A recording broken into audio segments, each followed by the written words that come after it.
Hi guys, and welcome back to my channel. Now before we get started, remember to subscribe, hit the notification bell so you see that every time that I post. Give this video a thumbs up if you like the content, and anything you would like to add, feel free to do so down below in the comment section. Now we are back for episode 2 of Blood and Water. Now we ended with Puleng convincing her mother that she should move high schools. Now she did this under the premise that she just went through some trauma of the police showing up and taking her dad away from that school in front of everyone. Everyone knows this new story saying that her dad is being accused of human trafficking her older sister when she was first born. Puleng is now officially a student of Parkhurst College High School. And of course this is the same high school as Fikile and Wade.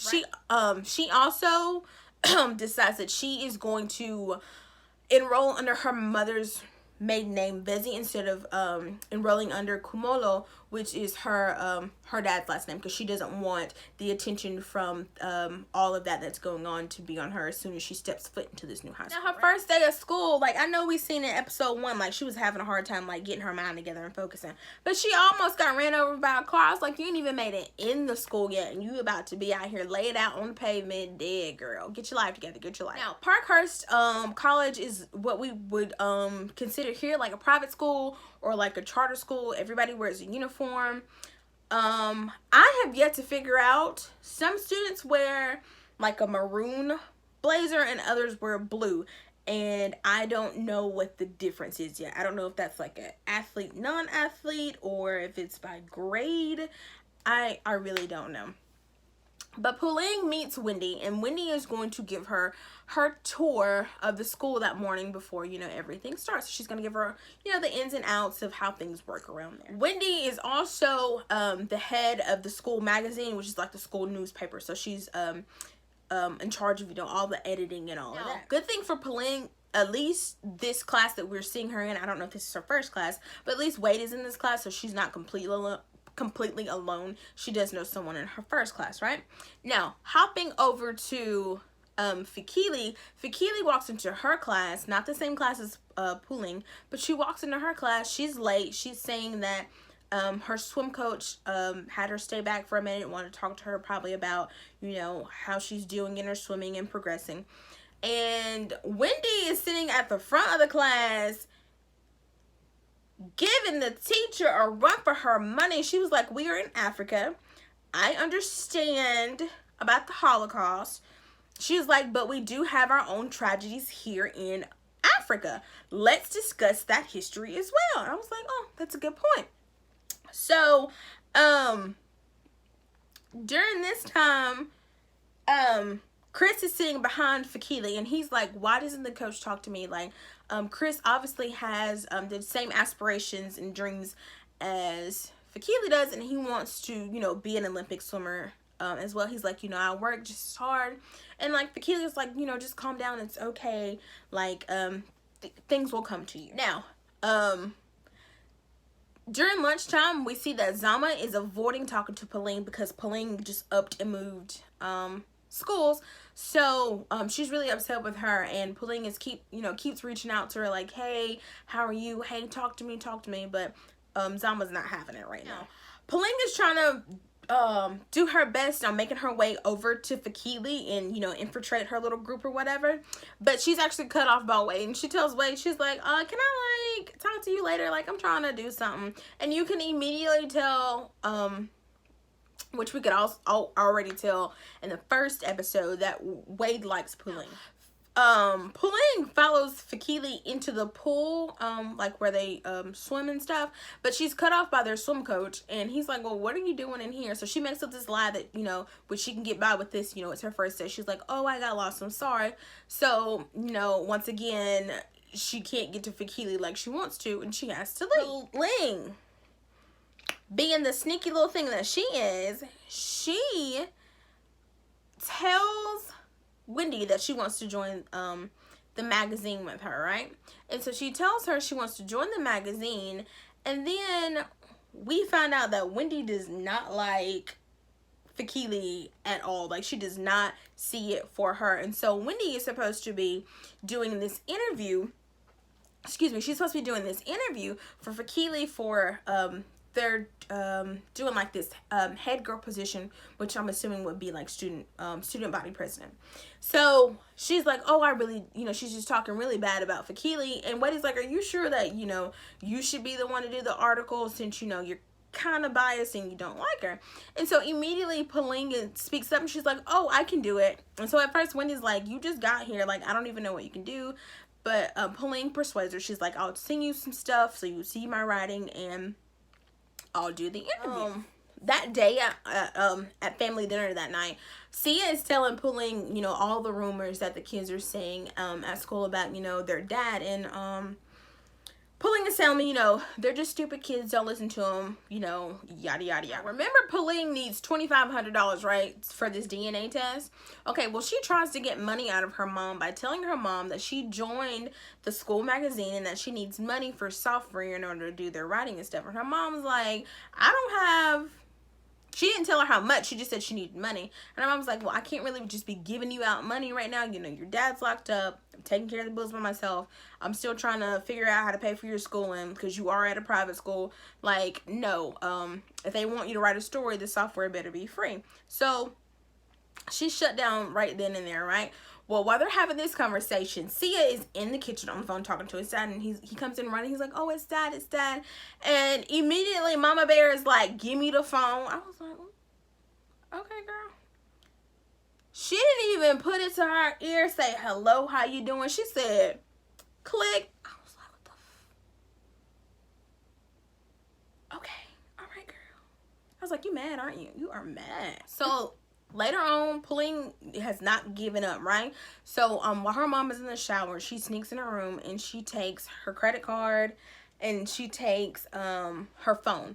So she goes back to her room and she gets online and she pays for this DNA. Well, she goes online and she gets the information from her mom's phone to then pay for the DNA test. And I'm like, you really don't think that your mom is gonna notice that $2,500 is missing? Like, she gonna get a bank statement or something. Like, this is, like, she's gonna see this, girl. She gonna see this. During this interview that Puleng is doing, we learned that Fix, she said we can call her Fix. Fix doesn't know anything about her early birth life. She doesn't know where she was born. She doesn't have like any like early baby pictures and photos and stuff like that. I was like, okay, y'all looking a little suspicious over there on your side of the team, sis. Like, you need to be all right. Puleng tells her a story about how Sia almost drowned when he was 6 years old. And of course this was to get Fix to like warm up to her and let her guard down. So then Fix tells her, you're like, yeah, I almost drowned when I was 4. My mom found me. And then after that, that really sparked my passion for swimming. My mom took me to get swimming lessons and I've been swimming ever since. After this interview, Puleng tells Wade, that story that I told Fix was a lie. I just did it to get her to trust me. I was like, girl, okay. Outside the, I think it was the attendance office, Puleng and Fix were talking, and the swim coach walked by. Now, the way the coach walked by, y'all know I pick up on subtle stuff real quick. The way Fix looked at that man, I was like, they doing something they ain't got no business doing. And I immediately was like, oh, that's the guy from the first episode that she was in the room kissing. I was like, ooh, y'all gonna be in trouble. Fix invites Puleng to have lunch with her and her friends.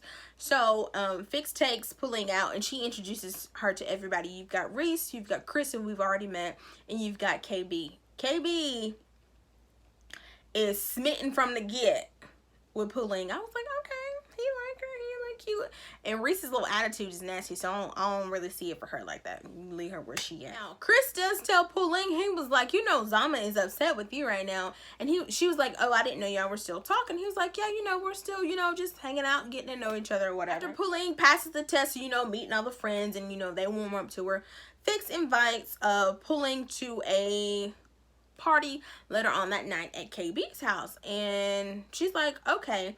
But mind you, Fix excuse me, mind you, Wade earlier had invited Puleng out as well, but she never did give, well, she did, she told him she wouldn't meet him. I forget what it was for. Puleng almost had her DNA, because she had, Fix had left her drink, but Fix turned around real quick for the quickness and came back and got her drink, and I was like, dang, girl, like, once again, like, you gotta come through better. You gotta come through better, because you're not getting nowhere no time soon. Later that night at the party, Puleng, she's kind of bummed just a little bit that Zama didn't come, because she was under the impression from Chris that Zama was gonna be there at the party as well, and she really wants to talk to her, you know, so they can mend their friendship. Well, Fix is like, well, let me help you. She's like, you know, you're a little uptight. Let me help you come out of your shell. So she takes her upstairs. She gets her in a bathing suit and stuff. She basically tells her, you know, work with what you got. In the end, Fix has to run off to go save Chris, honey. And KB comes up. So they get to talking, and come to find out, KB and Fix are really close because their dads are really close. So they're like best friends, right? And they just spend some time together, and they get to know each other. And we find out that Puleng is like, she writes a lot, right? So she writes, and she shares like some of her poetry or writing with KB, and then KB recites it right back to her, but in a rap. And so his goals and dreams and aspirations is to go off to New York and to be a rapper, but he hasn't really told his parents about this yet, or his dad at least. And so you know, they're just kind of feeling each other out. And so Puleng is like, hey, you know, I'm a little hungry. Oh, no, excuse me. Puleng gets a text from Wade. He's like, hey, are you still coming? And so she lies to him, and she's like, oh, I'm writing the article. Like, it's probably going to be a late night, right? So, excuse me. So she tells KB, she's like, hey, I'm kind of hungry. And they go into the kitchen.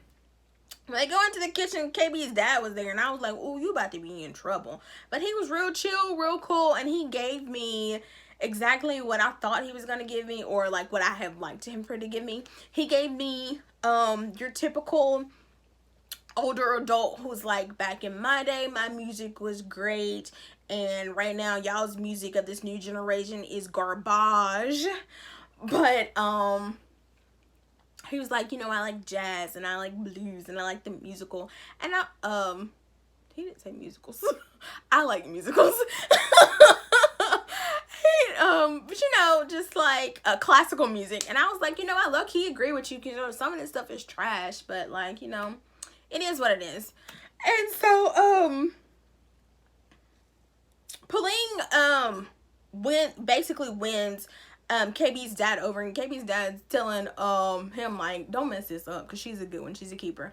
KB goes in for the kill, like he thought he was about to get some lips, some little, he didn't get no. Puleng runs off to the bathroom like, oh, I gotta use the bathroom, right? Now when Puleng ran off to go to the bathroom, she walks in on Chris with a guy. Now remember, I said that Fix had went to go check on him. He was having a nervous breakdown. Really, he was just drunk, and he was telling him how come he can't have a normal relationship with anybody, right? Well, she sees him with this guy, and Fix comes to get her to show her where the bathroom is. And she was like, I didn't know Chris was gay. And she's like, oh, well, no, she didn't say he's gay. She just says Chris is pansexual, so he likes guys and girls. He just likes whoever his heart wants is who he likes, right? So at this time, Fix asked for a tampon from Puleng, and this is gross, but DNA, right? So Puleng gives her a tampon, and they both leave the bathroom, and then Puleng is like, oh, I gotta go back, I forgot my phone, right? So Puleng goes back, and she actually picks a dirty, bloody tissue out of the trash can, right? And she's about to put it in a bag when she's caught by Reese, so she just drops it in the toilet. Reese is like, what the heck are you doing? She's like, oh, I forgot my phone, and then runs out. Reese is like, okay, that was weird, right? So later that night, when Puleng gets home, you know, Fix tags her in all the pictures from the party, right? And Fix is friends with Wade, so now he is seeing that Puleng has been out all night over with them, and you know, and lied to him about writing the article. article. So the next day he asked her, he's like, oh, how'd the article go? He's already seen all the pictures on Instagram. And she's like, oh, you know, it took me a while, you know, keeping up the lie. But now he knows that she's a liar. So he's kind of like, okay, I'm not really sure that I want to have anything to do with you, right? Now, back at Puleng's house, her mom is being bombarded with bills. She's got a stack of bills, and she's got to try to figure out some way to pay for things. And while she's looking at this stack of bills, a detective calls and he's like, we think we might have found your daughter. And she's like, what? He's like, we've got a lead. We think this girl could be your daughter. And I'm like, oh, so I was like, oh, Puleng over there doing the most for nothing. I was like, oh, snap. Wendy's dislike for Fikile drives her to do the most insane thing, right? Puleng gave her the article on Fix. And so Wendy goes in and alters the thing to say how, basically say all these terrible things about her, right? And she gives the drive to Wade and she's like, have this printed and ready for tomorrow, right? For everyone to read. I was like, what is going on? Well, Miss old Puleng, finally, Puleng sees Fix and her swim coach together. And she put 2 and 2 together finally. She's like, oh, that's the guy from the party. I know that this is them. And y'all, they just had sex in the school, in a classroom, like it was nothing. Like, couldn't nobody walk in? I was like, what if somebody walks in on y'all? Y'all just in here just doing the do. I was like, oh my goodness. Puleng sneaks back into the attendance office, or I think it's the attendance office. And she makes it always back into the principal's office, and she's looking through the records, and she's looking for Fikile's, because she's looking for her birth certificate. Because apparently on your birth certificate, you know, of course it says where you were born. So she gets the birth certificate, and right at that time, Wade texts her. He's like, we need to talk about your article, because he's seen the article and he knew. He was like, what is this?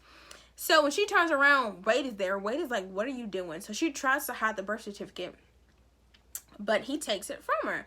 And at this very moment, her mom, his mom, she's the principal. She walks in and she's like, what are y'all doing in here? So he covers for her and he's like, oh, I gave her directions, but you know, she got lost and she was in here. And I was like, girl, you got saved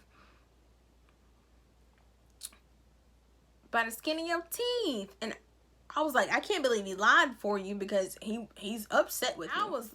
Look, he lied for you because he was upset with you. And I didn't think he was gonna do it. So next episode, I'm trying to see, did they find her sister?